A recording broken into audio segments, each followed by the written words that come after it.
Bonjour à tous, soyez les bienvenus dans un nouveau numéro de l'ABCDR des animaux. Je vous présente Aston. Aston, c'est un baudet du Poitou. Quelle est la différence entre un baudet du Poitou et un âne? Pour nous en parler, on va rejoindre tout de suite Manon. Compagnon de l'homme depuis la nuit des temps les plus anciens, l'âne a très tôt été utilisé comme symbole. Mais c'est un animal à la symbolique ambiguë. Il peut en effet soit représenter le bien, et ses attributs sont alors l'humilité et la patience, soit le mal, et ce sont alors les adjectifs têtu, bête et borné qui le caractérisent. Allons à la rencontre de deux espèces, l'âne commun et le baudet du Poitou. A comme Anne. Bonjour Manon. Bonjour Guillaume, Comment ça va? ça va et toi? Je te remercie, ça va très très bien. Première question que j'ai envie de te poser, quelles sont les différences entre le baudet du Poitou et l'âne? Alors la première différence ça va être la taille, puisque les baudets du Poitou sont les plus grands ânes, donc D'accord. ils sont vraiment plus grands que les autres. Et ensuite on va avoir le pelage, puisque en fait leurs poils sont assez longs et ont tendance à s'emmêler un petit peu comme des dreadlocks. D'accord, on va regarder, si tu le permets, tout de suite la première question.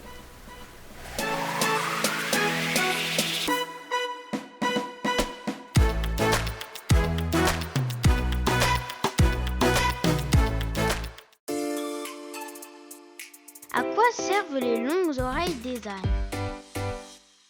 Alors Manon, à quoi servent les longues oreilles des ânes? À part à entendre évidemment. Eh ben déjà elles servent à entendre très bien, puisqu'il faut D'accord. savoir que les ânes ont une très bonne ouïe. Elles leur servent également à la thermorégulation. C'est-à-dire qu'en fait, l'âne, grâce à ses oreilles, il va transpirer plus sur les oreilles et moins sur le reste du corps. Et D'accord. du coup, il va évacuer sa chaleur corporelle et ça va lui permettre aussi de moins boire. Comment est nommée la femelle de l'âne? L'ânesse. D'accord. On va regarder tout de suite une nouvelle question.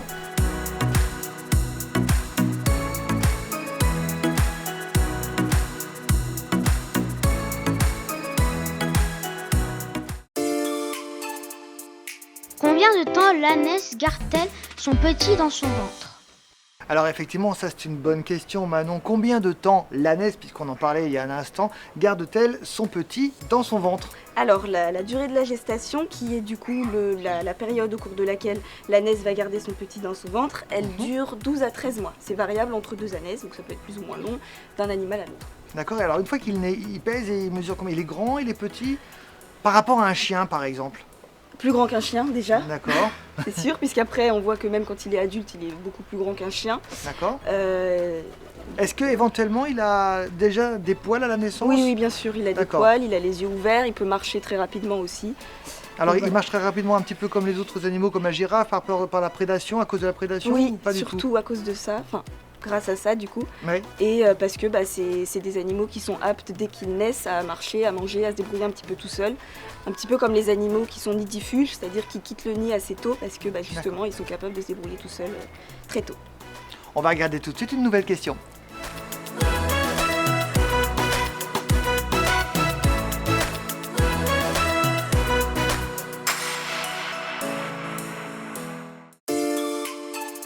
Quelle est la taille minimale et maximale qu'un âne peut faire? On a parlé tout à l'heure en début d'interview, en début de rencontre, qu'il y avait une taille différente entre l'âne et entre le baudet du Poitou. Alors moi j'ai une question, et la question des enfants. Quelle est la taille mini d'un âne? Quelle est la taille maxi d'un âne? Alors il faut savoir que les plus petits ânes sont les miniatures, ils font maximum 90 cm et que les plus grands, donc qui sont les baudets du Poitou, peuvent mesurer jusqu'à 1,50 m au garrot. Donc c'est vraiment assez large. Comme taille, Voilà. comme différence de taille. Oui. On a tendance à dire que l'âne fait Quel est le cri? Comment appelle-t-on le cri de l'âne? Alors ça s'appelle pas le Ah, ça i-an. c'est le dindon en revanche. Oui, ça s'appelle le braiement, donc on dit que l'âne braie. D'accord. On va regarder tout de suite une nouvelle question.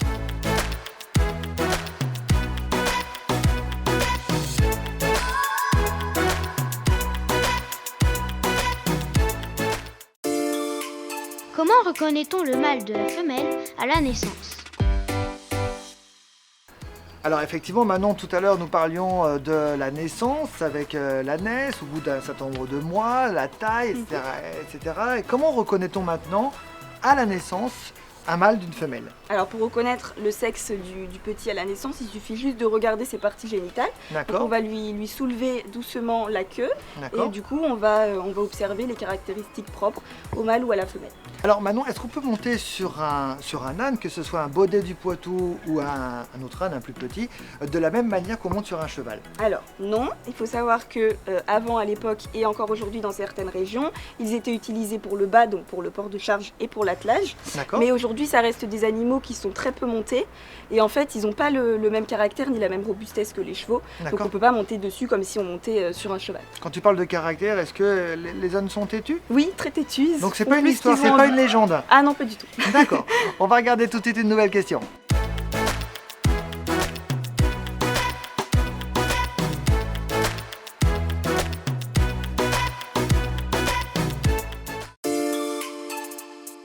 Jusqu'à quel âge peut vivre un âne?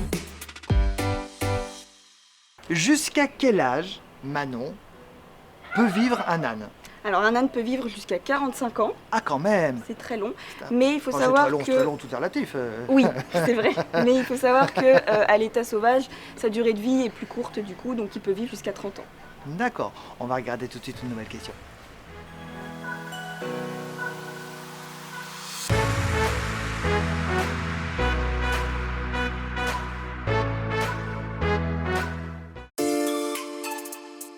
Peut-on boire le lait d'ânesse?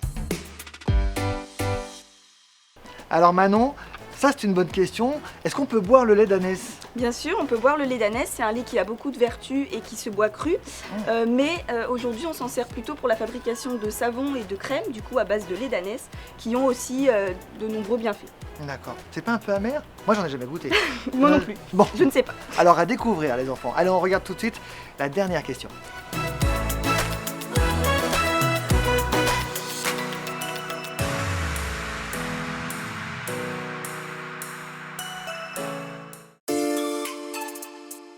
Les ânes sont-ils tous menacés? Alors ça Manon, je ne le savais pas. C'est vrai que je l'ai découvert en regardant cette question qui m'interpellait. Est-ce que les ânes sont menacés? Est-ce Oui. qu'il y a des espèces d'ânes qui sont menacées? Est-ce que tous les ânes sont menacés? Alors ils ne sont pas tous menacés, il faut savoir qu'en 1977 on s'est rendu compte qu'il restait plus que 44 baudets du Poitou. Du D'accord. coup il y a des programmes de sauvegarde qui ont été mis en place pour sauvegarder du coup cette espèce. Donc aujourd'hui ils sont plus en voie de disparition, mais par contre il y a d'autres races qui le sont, comme par exemple les races d'ânes sauvages d'Asie ou d'Afrique. D'accord. Merci beaucoup en tout cas pour toutes ces informations. Je vous en Manon. prie.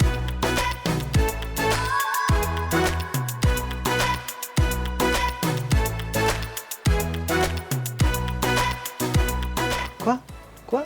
T'es d'accord? Manon n'a pas dit de bêtises? Manon n'a pas dit de bêtises. Oh, ça c'est plutôt une bonne nouvelle. J'espère en tout cas que vous avez appris plein de choses sur les ânes. Sûr? On est calé, il me le dit. Aston n'arrête pas de me dire qu'on est calé. On est calé sur les ânes et nous on se retrouve très très vite pour de nouvelles aventures dans un nouveau numéro de l'ABCDR des animaux. Salut, je te fais un bisou? Bisous. Salut.